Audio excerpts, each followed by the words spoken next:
ॐ अज्ञानतिमिरन्धस्य ज्ञानाञ्जनशलाकया चक्षुरुन्मीलितं येन तस्मै श्रीगुरुवे नमः। श्रीचैतन्यमनोभीष्टं स्थापितं येन भूतले स्वयं रूपकदमयं ददाति सपदान्तिकम्। वन्देऽहं श्रीगुरु श्रीयुतपदकमलं श्रीगुरुन् वैष्णवंश श्रीवं साग्रजातं सगण रघुनाथनिमित्तं तं सजीवं सादवितं सावधूतं परिजनसहितं कृष्णचैतन्यदेवं श्रीराधा कृष्णपदं सगणरहित श्रीविशाखान्वितं च पञ्चतत्त्वं कृष्णं भक्तरूपस्वरूपकं भक्तवतारं भक्तखं नमः भक्तशक्तिकं नमं विष्णुपादाय कृष्णप्रेष्ठाय भूतले श्रीमते भक्तिवेदान्त स्वामिनिति नामिने नमस्ते शाश्वतदेवे गौरवाणी प्रचारिणे निर्विशेषशून्यवादी पाश्चात्यदेशतारिणे वंशाकल्पतरुश्च कृपा सिन्धुभ्य एव च पतितानां पावनेभ्यो वैष्णवेभ्यो नमो नमः। नमो महावदन्नाय कृष्णप्रेमा पदयते कृष्णाय कृष्णचैतन्यनाम्ने गौरतीशे नमो नमः। हे कृष्ण करुणा सिन्धु दीनबन्धु जगत्पते गोपीश गोपिकान्त राधाकान्त नमोस्तुते तप्तकाञ्चन गौराङ्गी राधेविन्दे वनेश्वरी विश्ववाणीसुते देवी पुनमामि हरिप्रिये। नारायणं नमस्कृत्य नरं चैव नरोत्तमं देवीं सरस्वतीं व्यासं ततो जयमुदीरयेत्। नष्टप्रायेषु नित्यं भागवत सेवाया भवतु उत्तमश्लोके भक्तिर्भवति नष्टकी। दैवहेषा गुणमयी मम माया दुरत्तया मामेव जे प्रपद्यन्ते मायामेतां तरन्ति ते। जय श्री कृष्ण चैतन्य प्रभु नित्यानंद श्री अद्वैत गदाधर शिव श्री गौरभक्त वृंद।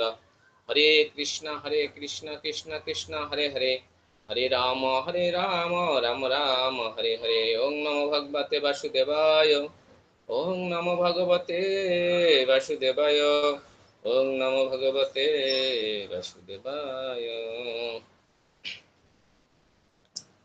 श्रीमद् भागवतम দ্বিতীয় স্কন্ধ চতুর্থ অধ্যায় আমাদের পাঠ্য বিষয় শ্লোক নম্বর 11 থেকে 14। হরে কৃষ্ণ। আপনারা ইতিমধ্যে স্ক্রিনে দেখতে পাচ্ছেন। হরে কৃষ্ণ।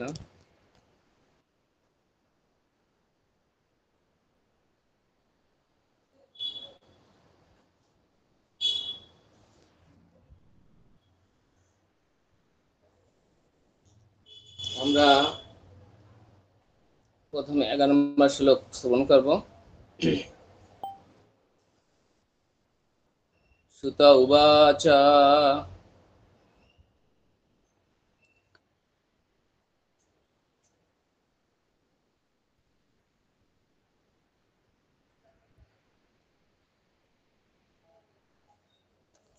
স্পষ্ট আসতেছে না।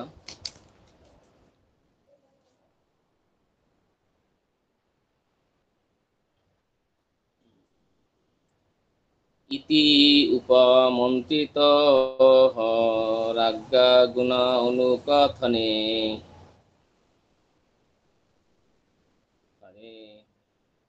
ঋষিকেশ মনুস্মৃতः প্রতিবক্তুম পুচক্রমে ইতি উপমন্ত্রিত রাজ্ঞা গুণ অনুকথনে। হরে ঋষিকেশ মনুস্মৃত প্রতিবক্তুম পুচক্রমে। অনুবাদ: সুতা উবাচ মানে সুতা গোস্বামী বললেন, ইতি মানে এইভাবে, উপমন্ত্রিত মানে প্রার্থিত হয়ে, রাজ্ঞা মানে রাজা কর্তৃক, গুণ অনুকথনে মানে অপ্রাকৃত গুণ ও লীলাবিলাস বর্ণনে, হরে মানে পরমেশ্বর ভগবানের, ঋষিকেশম মানে ইন্দ্রিয়ধিপতি শ্রীকৃষ্ণের, অনুস্মৃত মানে যথাযথভাবে স্মরণ করে, প্রতিবক্তুম মানে উত্তর দেওয়ার জন্য, প্রচক্রমে মানে প্রস্তুতিমূলক কার্যকলাপ সম্পাদন করেছিলেন। অনুবাদ: সূত গোস্বামী বললেন, রাজা কর্তৃক এইভাবে ভগবানের সৃজনাত্মক শক্তি বর্ণনা করতে প্রার্থিত হয়ে সুখদেব গোস্বামী সর্বেন্দ্রীয় পতি ভগবান শ্রীকৃষ্ণকে স্মরণ করে প্রত্যুত্তর দিতে শুরু করলেন। হরে কৃষ্ণ। এখানে এই শ্লোকে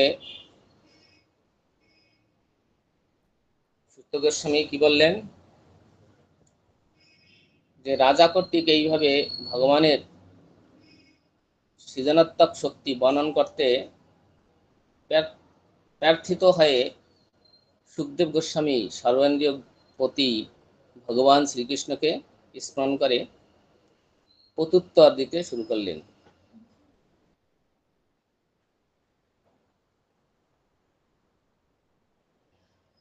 অর্থাৎ ভগবান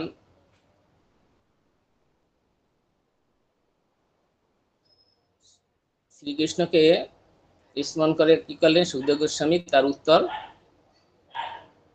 যে ঋষিরা যে প্রশ্ন করলেন সেই প্রশ্নের উত্তর দিতে শুরু করলেন।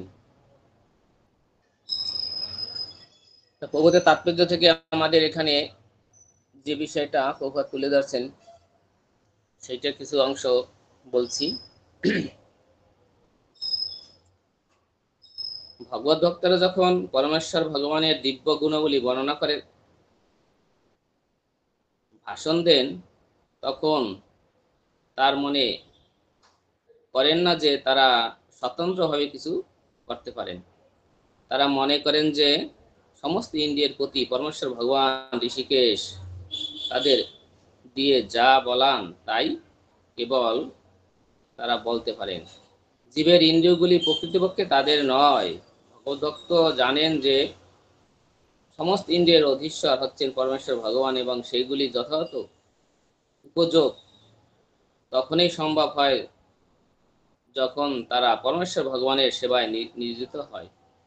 ইন্দ্রিয়গুলি হচ্ছে যন্ত্র এবং পঞ্চমহাভূত হচ্ছে উপাদান, এবং সে সমস্ত ভগবান কর্তৃক প্রদত্ত হয়েছে। তাই মানুষ যা কিছু করে বলে দেখে তা সবেই ভগবানের পরিচালনায় সম্পাদিত হয়।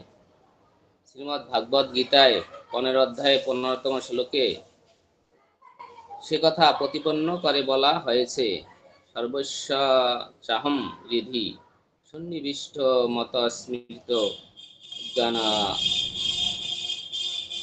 কহনঞ্চ।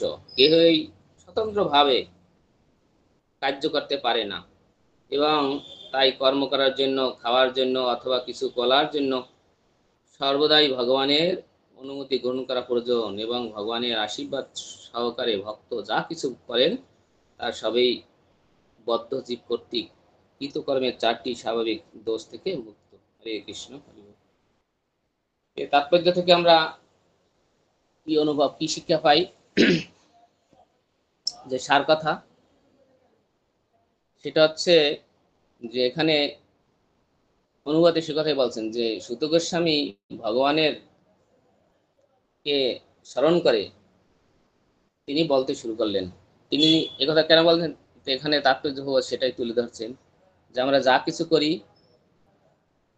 আমরা যেন ভগবানকে যুক্ত হয়ে করি, তাহলে সেই জিনিসটা করার তাৎপর্য থাকবে, না তা না হলে সবাই বৃথা। এই হচ্ছে এই শ্লোকের তাৎপর্য। আর সেটা কেন, সেটা বলছে যে সবই তো ভগবানের, সেটা বুঝে যাচ্ছে যে আমাদের দেহ, আমাদের মন, আত্মা, যেমন আমরা হচ্ছি ভগবানের, আমি কে, ভগবানের নিত্য দাস। জীব হচ্ছে কৃষ্ণের নিত্য দাস, তাহলে আমি হচ্ছি তার নিত্য দাস। এবং আমার দেহটা কি আমরা যা জানিয়ে বড়াই করি, আমি, আমার বংশ, আমার আত্মীয় স্বজন, এই দেহকে কেন্দ্র করি, তাহলে সেই দেহ কি কিসের তৈরি? তাও ভগবানের পঞ্চভূতের দ্বারা, তৃতীয় তেজ মরুদ্যম। তাই এটা এই এই সম্পদগুলো, এই এই জিনিসগুলো হচ্ছে ভগবান তৈরি করেছেন, ভগবান দিয়েছেন। দেহটাও ভগবানের, আর আমি তো ভগবানেরই, আমি কৃষ্ণ নিত্য দাস।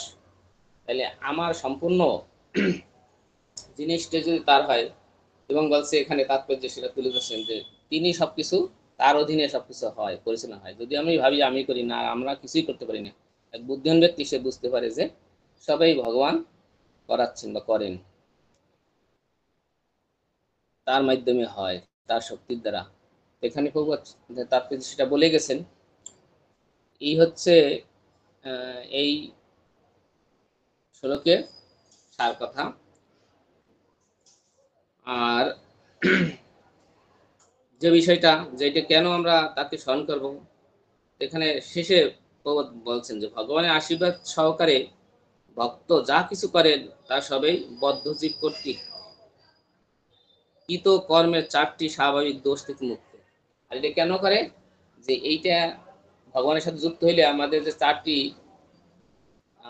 দোষ আছে, সেই দোষ থেকে আমাদের তখন মুক্ত হয়। এই জন্য ভক্ত কি করে, সবসময় ভগবানকে স্মরণ করে, ভগবানের অনুমতি নিয়ে স্মরণ করা, মানে তাকে অনুমতি নিয়ে করা হয়। তাহলে আমাদের সেই শুদ্ধতা আসে, অর্থাৎ আমাদের কোনো দোষ থাকে না। প্রভুপাদ সেই কথা বলছি।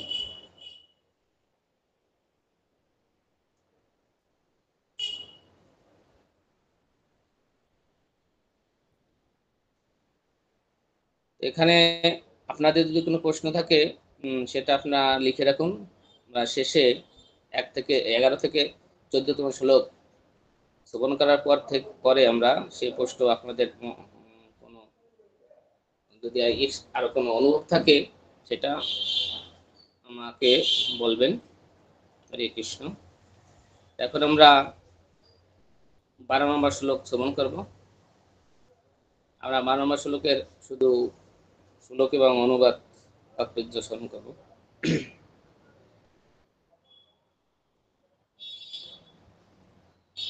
শ্রী শুক উবাচ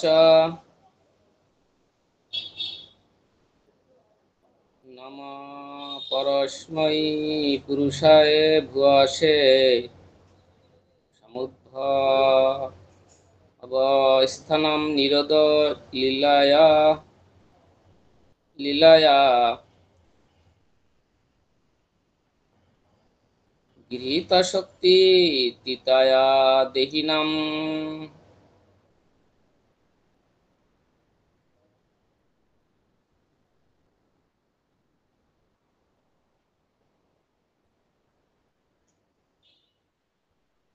অন্তভারায়া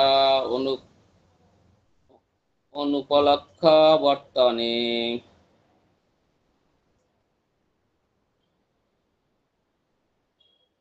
নম পরস্मै পুরুষায় ভুয়সে সমুদ্ভব স্থান নিরোধ লীলায়া গৃহীত শক্তি তিতায়া দেহিনা অন্তর্ভয়া অনুপলক্ষে বর্তনে। হরে কৃষ্ণ। অনুবাদ। সুখদেব গোস্বামী বললেন, আমি সেই ভগবানকে আমার সশ্রদ্ধ প্রণাম নিবেদন করি, যিনি জড়জগতের সৃষ্টির জন্য প্রকৃতির 3টি গুণ অঙ্গীকার করেন। তিনি প্রতিটি জীবের শরীরে বিরাজমান, পরম পূর্ণ এবং তার কার্যকলাপ অচিন্ত।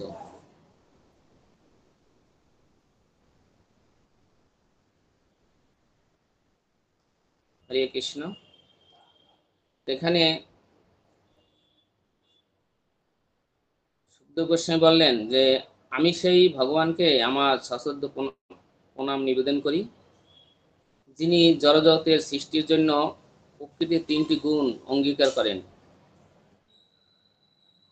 তিনি প্রতিটি জীবের শরীরে বিরাজমান, পরম পূর্ণ এবং তার কার্যকলাপ অচিন্ত।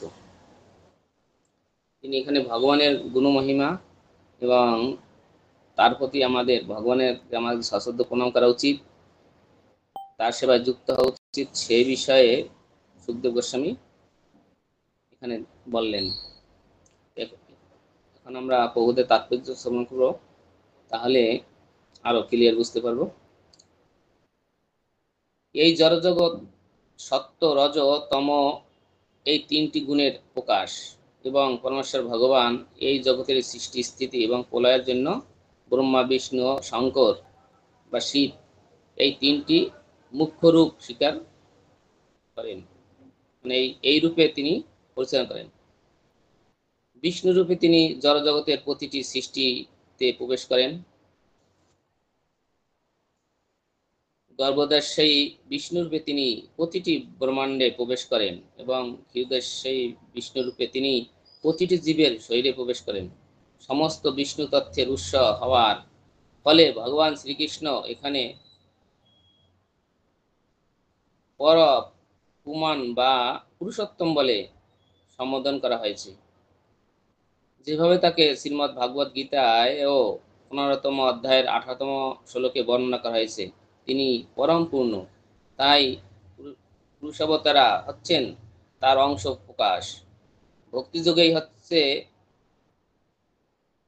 একমাত্র পন্থা যার মাধ্যমে তাকে জানা যায়।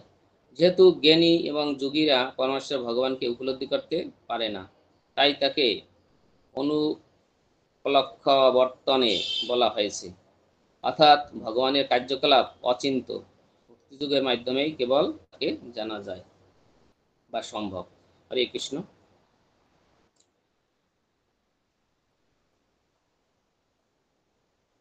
আমরা এই শ্লোকের সার কথা কি পেলাম প্রবোধের তাৎপর্য থেকে, যে ভগবানকে কিভাবে জানা যায়, তারপরে ভগবানের যে শক্তি, সেই শক্তি কিভাবে প্রকাশ করছেন এই ব্রহ্মাণ্ডে, এবং তার তিনটি গুণ আছে এই জগতে, সত্য রজ তম, এবং তিনি কিভাবে সৃষ্টি লীলা করেন, সৃষ্টি করেন, পালন করেন এবং ধ্বংস করেন। সেভাবে এখানে কাকে কাকে সৃষ্টি করছেন সেটা বলা হয়েছে ব্রহ্মা বিষ্ণু শিব, এই তিন ভাবে প্রকাশ হন ভগবান। এ থেকে আমরা কি শিক্ষা পাই, যে ভগবান থেকে সবকিছু সৃষ্টি। এখানে আমরা যা শ্রবণ করতেছি যে ভাগবতম হচ্ছে অমলপন, এখানে বিন্দুমাত্র কোনো মল নেই বা মিথ্যা নেই, সবই চিন্ময়। এখানে থেকে আমরা যে শিক্ষাগুলো পাই সেটা যদি আমরা হৃদয়ঙ্গম করতে পারি, তাহলে আমাদের তৎক্ষণাৎ একজন যে কোনো মানুষ বা জীব শুদ্ধ হয় এবং মুক্তি লাভ করে। এবং তার ভিতরে ভগবানের প্রতি যে তিনি যে বিশ্বের প্রভু, তিনি যে আমাদের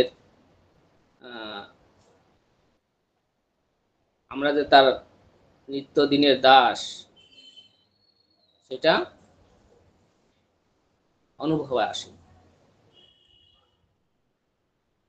এই জন্য আমাদের ভাগবতম হৃদয়ঙ্গম করতে হবে। শুধু শ্রবণ করে মনে রাখলাম না বা হৃদয়ে ধরে রাখলাম না, এক কান দিয়ে শুনলাম অন্য কান দিয়ে বের করে দিলাম, তাহলে আমরা কি হবে, আমাদের এই শোনাই দিতে হবে। তখন সেটা স্মরণ বলে না, তখন সেটা শুধু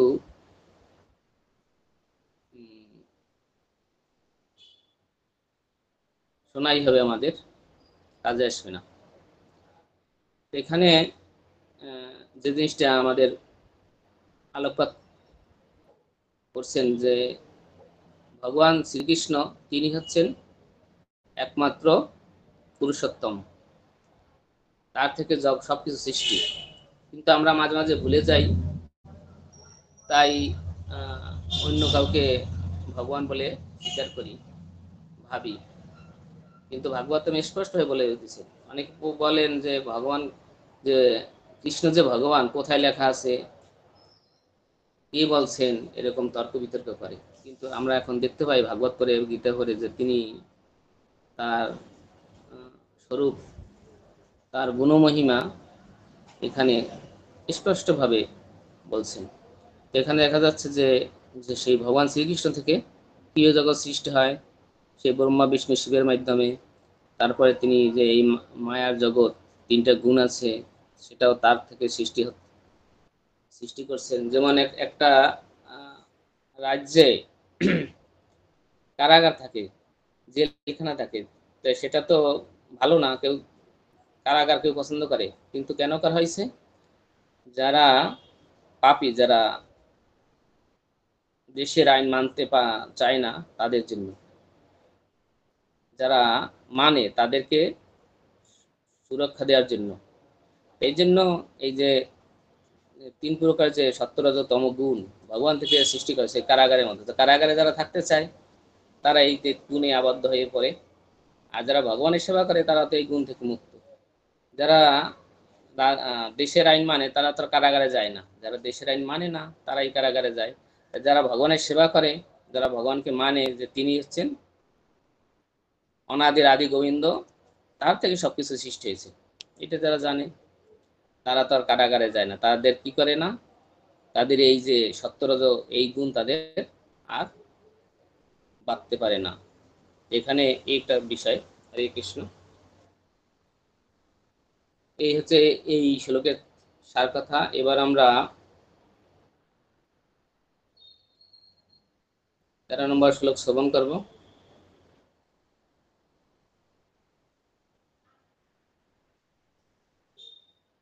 ভুয়ো নম সৎ পিসিদিন ছিদ্রে অসতম অসম্ভয়া অখিল সত্য মূর্তয়ে উৎসম পুনঃ পাহারস পারামর্শৎস আশ্রমে ব্যবস্থিতান অনুগিম্য দাশুষে নমঃ বিশদিন ছিদ্রে অশতম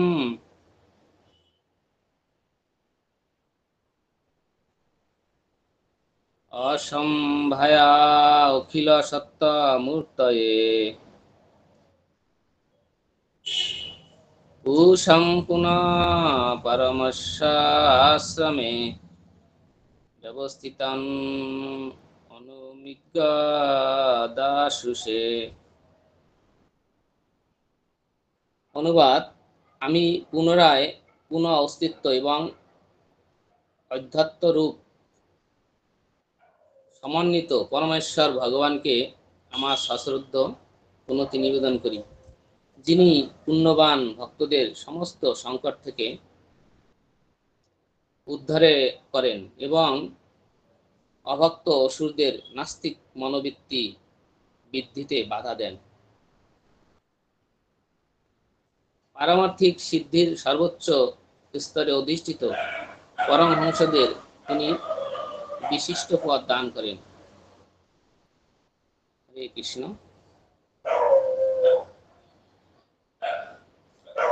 এই শ্লোকে সুখদেব গোস্বামী বললেন যে আমি পুনরায় পুনঃ অস্তিত্ব এবং অধ্যাত্ম রূপ সম্মানিত পরমেশ্বর ভগবানের কি আমার সশ্রদ্ধ পুনতি নিবেদন করি। এখানে দেখতে পাই আমরা এই যে 3টে শ্লোক পড়ার প্রতিটা শ্লোকেই ভগবানকে তিনি সশ্রদ্ধ প্রণাম, তার প্রতি যে ভক্তি, তিনি যে একজন মহান ভক্ত সেটা আর ভগবানকে শ্রদ্ধার মাধ্যমে সেটা আমরা বুঝতে পারি।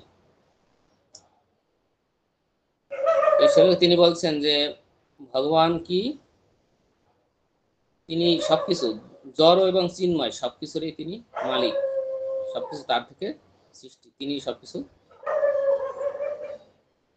দিয়েছেন। তাই বলছেন তাৎপর্য প্রভুপাদ যে শ্রীকৃষ্ণ জড় এবং চেতনার উভয়ই জগতের সমস্ত অস্তিত্বের পূর্ণ প্রকাশ। এই জন্য যা কিছু আছে পৃথিবীর সবকিছুই কৃষ্ণময়, কৃষ্ণের। এই বিশ্বব্রহ্মাণ্ড সবই কৃষ্ণ, কৃষ্ণ ছাড়া কোনো কিছু অস্তিত্ব আমরা খুঁজে পাই না। এখানে সুখদেব সেই কথাই বলছেন।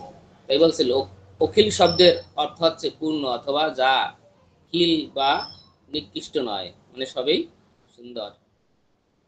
শ্রীমদ্ ভাগবত গীতায় বর্ণনা করা হয়েছে যে প্রকৃতির দুই প্রকার, যথা জরা এবং পরা, অথবা ভগবানের অন্তরঙ্গা ও বহিরঙ্গা শক্তি। জড়জগৎকে বলা হয় অপরা বা নিকৃষ্ট প্রকৃতি,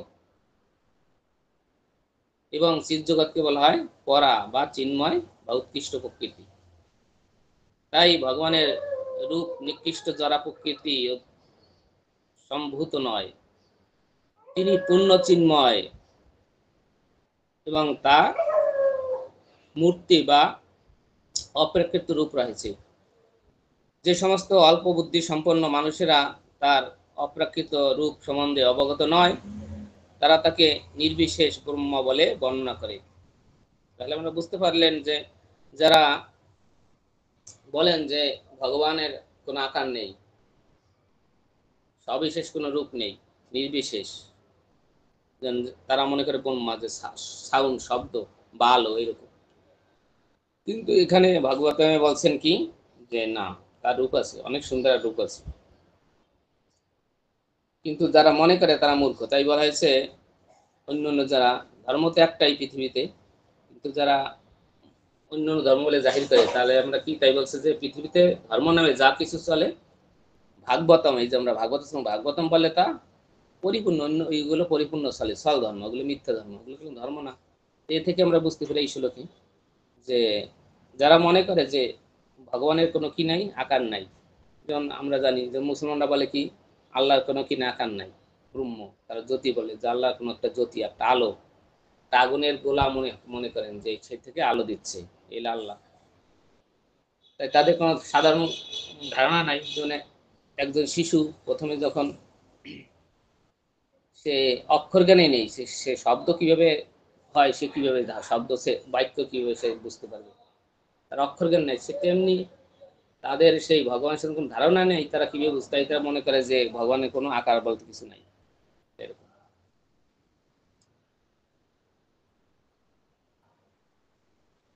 তারপর বলছেন যে তিনি পূর্ণ চিন্ময় এবং তার মূর্তি অপ্রকৃত রূপ রয়েছে। সে সমস্ত অল্প বুদ্ধি সম্পন্ন মানুষের তার অপ্রকৃত রূপ সম্বন্ধে অবগত নয়, তারা তাকে নির্বিশেষ ব্রহ্ম বলে বর্ণনা করে।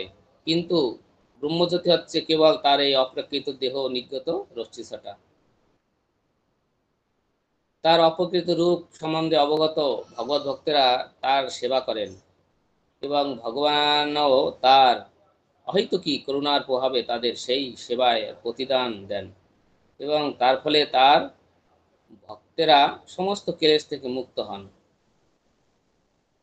যে সমস্ত পুণ্যবান ব্যক্তিরা বেদের বিধান অনুসরণ করেন তারাও তার প্রিয়, এবং তাই এই জগতের পুণ্যবান মানুষেরাও তিনি রক্ষা করেন। পাপী এবং অভক্তেরা বৈদিক অনুশাসন বিরোধী, এবং তাই ভগবান তাদের নিন্দনীয় কার্যকলাপের প্রগতিতে বাধা প্রদান করেন।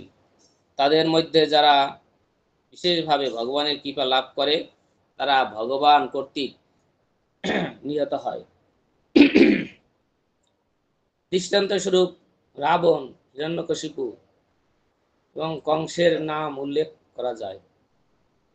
এখানে একটা বিশেষ কথা উল্লেখ করছেন যে কৃষ্ণ যে ভগবান, তার একটা প্রমাণ এখানে আমরা পাই। সে কথায় না, শুধু কাজে আমরা এবার দেখবো যে আসলে ভগবান যে তিনি ভগবান শ্রীকৃষ্ণ সে ভগবান কিনা। এখানে বলছেন বিশেষভাবে ভগবানের কৃপা লাভ করে যারা, তারা ভগবান কর্তৃক নিহত হন। তারা যারা বিরোধী, যারা ভগবানকে সেবা করতে চায় না, ভগবানের কথা মানতে চায় না, তাদের কাছে ভগবান আসেন, কারণ তারা তো এত বলবান, কেউ তাদের মারতে পারেন না। তাই ভগবান স্বয়ং এসে দেখিয়ে যান যে তিনি সর্বশক্তিমান, তার উপরে কেউ নেই। তাই আমরা দেখতে পাই, আমরা এই গল্পগুলো জানি যে রাবণ কিভাবে বধ হলেন, হিরণ্যকশিপু কিভাবে, কংস কিভাবে বধ হলেন। কেউ তাদের মারতে পারে না, স্বর্গ মতো পাতালে কেউ তারা তাদের কোনো, কেউ তাদের কিছু করতে পারে না। তাদের থেকে বড় শক্তি তার এখানে ছিল না। কে ছিলেন? সে হচ্ছেন ভগবান শ্রীকৃষ্ণ, তার উপরে আর কেউ নেই। তাই তিনি স্বয়ং তাদের কি করেন? নিহত করেন। এর একটা প্রমাণ যে ভগবান শ্রীকৃষ্ণ যে পরমেশ্বর, তার একটা প্রমাণ। এইভাবে ভগবান কর্তৃক নিহত হওয়ার ফলে এই সমস্ত অসুরেরা মুক্তি লাভ করে এবং তার ফলে তাদের আসরিক কার্যকলাপের প্রগতি বাধাপ্রাপ্ত হয়। তিনি তার ভক্তদের কৃপা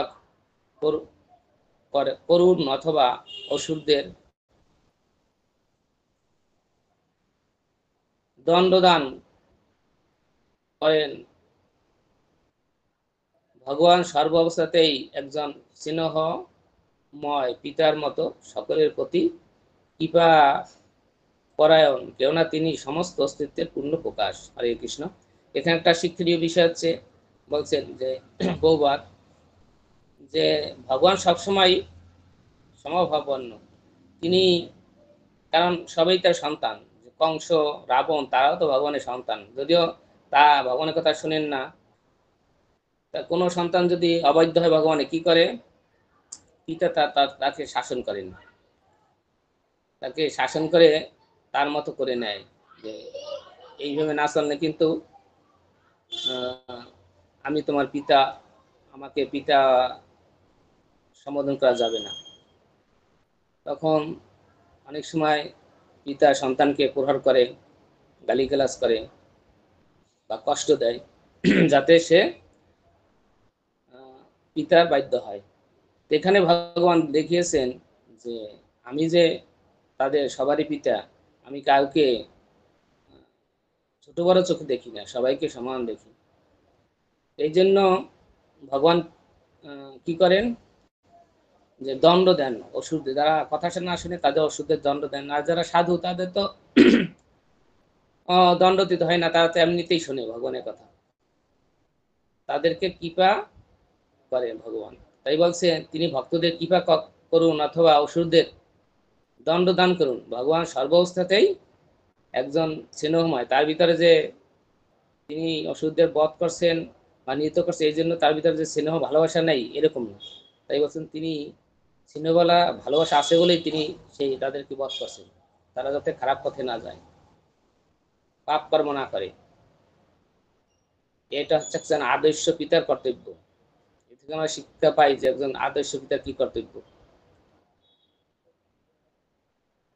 তারপর বলছেন পারমার্থিক জীবনে সর্বোচ্চ সিদ্ধ অবস্থা হচ্ছে পরমহংস স্তর।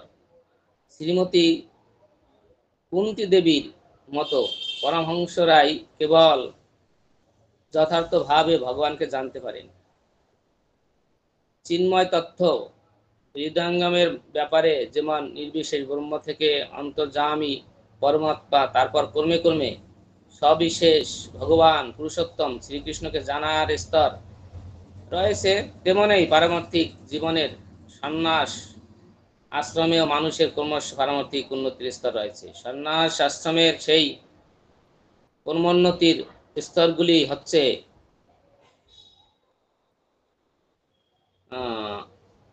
কুটি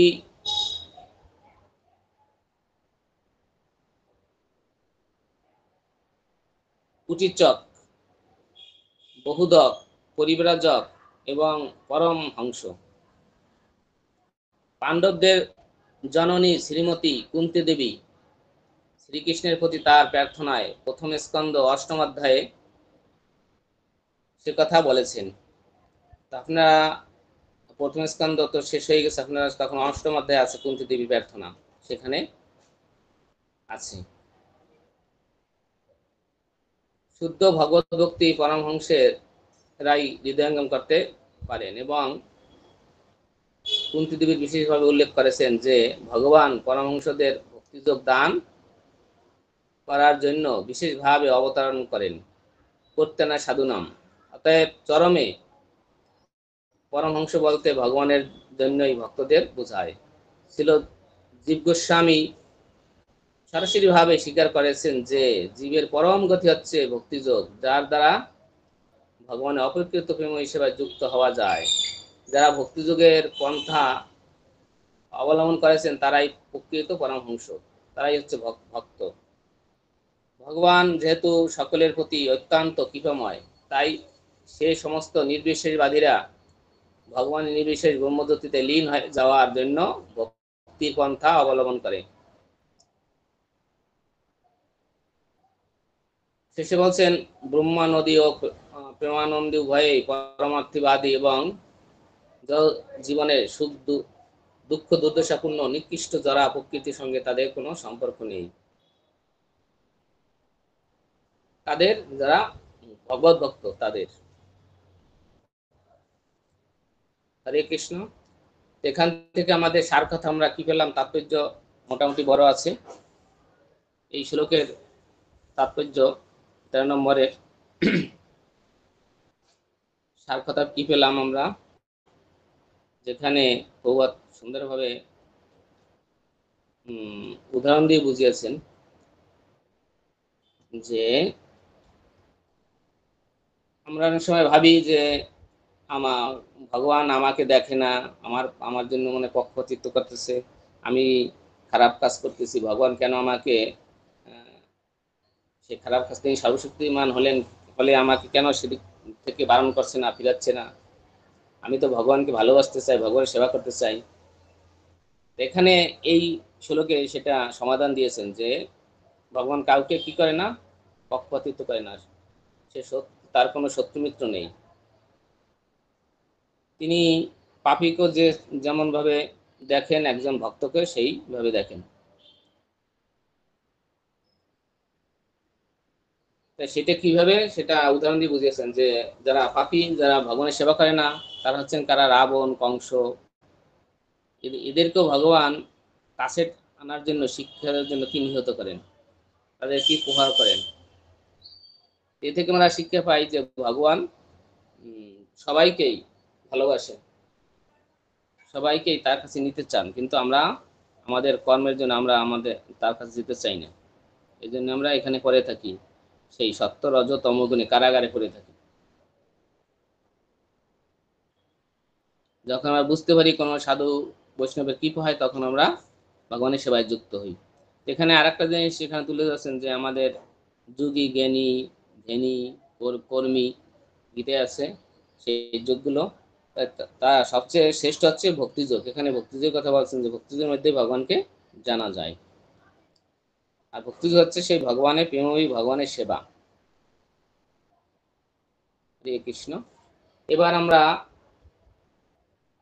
লাস্ট 14 নম্বর শ্লোক শ্রবণ করব। হরে কৃষ্ণ।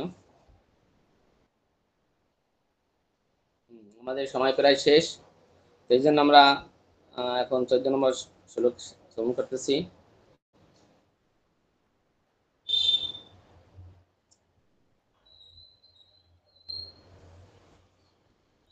নমো নমস্তে সভয়া সত্যতম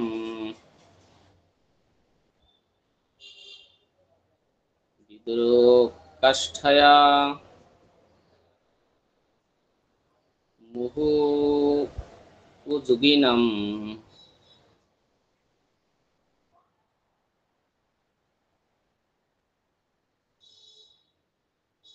নিরস্ত সাম্য অতিশয়নে রাধাসা সদামুনি ব্রহ্মণি সংসত্তে নমো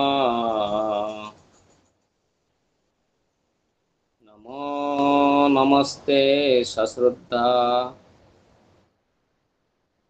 অস্তু ঋষভয়া শাশ্বতম বিদুরাকাষ্ঠায়া মুহু যোগিনাম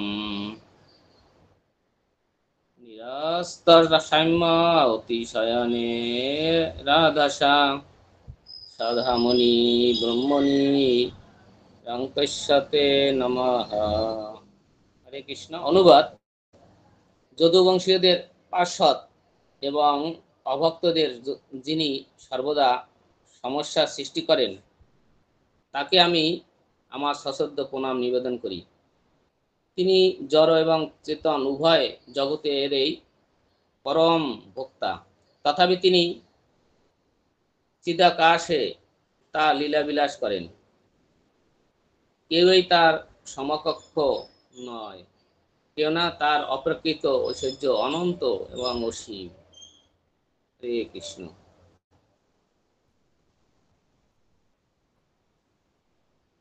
এখানে বলছেন এইভাবে একটু ঘুরাইয়া যে যদু বংশীদের পার্ষদ কে? ভগবান শ্রীকৃষ্ণ। এবং অভক্তদের যিনি সর্বদা সমস্যা সৃষ্টি করেন তিনি কে? তিনি ভগবান শ্রীকৃষ্ণ। তাকে আমি আমার সশব্দ প্রণাম নিবেদন করি। সেই ভগবানকে আমি, অর্থাৎ তিনি যা করেন সবই ভালো। এটা বলছে যে একজনের সমস্যার সমাধান করেন, এখানে বলছেন তাই এই সমস্যা সৃষ্টি করেন, সে কি ভালো ব্যক্তি হতে পারেন? তাকে কেউ প্রণাম করে সশ্রদ্ধ? এখানে বলছেন যে শুদ্ধ কৃষ্ণ, আমি তাকে, যিনি কি সমস্যা সৃষ্টি করেন অভক্তদের। কেন সমস্যা সৃষ্টি করেন? তাহলে বুঝতে পারছেন এখানে যে যারা মনে করে যে আমি, যারা অভক্ত আমি ভালো আছি, তারা কখনো ভালো থাকতে পারে না, কারণ তাদের সমস্যা আসবে। কোনোভাবেই তারা ভালো থাকতে পারবে না, ভগবান তাদের সমস্যা দিবেন। তাই বলছে আমি সমস্যা, এখানে বলছে স্পষ্ট যে আমি তাদের সমস্যা সৃষ্টি করেন ভগবান অভক্তদের, তারা ভগবানের সেবা করে না। এখন প্রশ্ন, কেন? ভালোর জন্য সমস্যা সৃষ্টি করেন, যাতে তারা কৃষ্ণ পথে আসে, তার সেবায় যুক্ত হয়। তাই এই জন্যই সদ্য কৃষ্ণ তাকে প্রণাম, সশ্রদ্ধ প্রণাম নিবেদন করলেন। তিনি জড় এবং চেতন উভয় জগতের পরম ভোক্তা, মানে তিনি সবকিছুর মালিক, তিনি জড় চিন্ময় সবকিছুরই ভোগের বস্তু। এরকম না যে যে এইটা জড় বিষয়, এইটা ভগবানের ভোগ করার যাবে না, না, তিনি সবকিছুই ভোক্তা, সবকিছুই তার। তথাপি তিনি চিদাকাশে তা লীলাবিলাস করেন। চিদাকাশ কোথায়? সেই বৃন্দাবনে। তিনি চিন্ময় চিন্তামণি ধামে। কেহই তার সমকক্ষ নয়, কেননা তার অপ্রকৃত ঐশ্বর্য অনন্ত অসীম। তার সমকক্ষ কেউ, তার উপরে আর কেউ নেই, তার থেকে সম্পদশালী কেউ নেই, তিনি সর্বৈশ্বর্যপূর্ণ। তাই বলছি। তাহলে আমরা বুঝতে পারলাম যে কে এই বিশ্বব্রহ্মাণ্ডের মালিক, কে ভগবান, কাকে ভগবান বলা যায়। স্পষ্ট আমরা বুঝতে পারলাম যে ভগবান শ্রীকৃষ্ণ ছাড়া কাউকে ভগবান বলা যায় না, পরমেশ্বর বলা যায় না। ভগবান অনেক আছে, অনেকে বলে মানুষ ভগবান। ভগবান মানে ওইভাবে ভগবান যে আমরা ভগবানের অংশ, তাই আমিও ভগবান, কিন্তু পরমেশ্বর ভগবান কৃষ্ণ, সেটা এইটা আমাদের বুঝতে হবে। এখানে ভগবান বলতে সেই পরমেশ্বর ভগবানকে বোঝানো হয়েছে। ছোট ছোট ভগবান তো অনন্ত, ভগবানের অংশ, সেও ভগবান, কিন্তু পরমেশ্বর ভগবান কৃষ্ণ।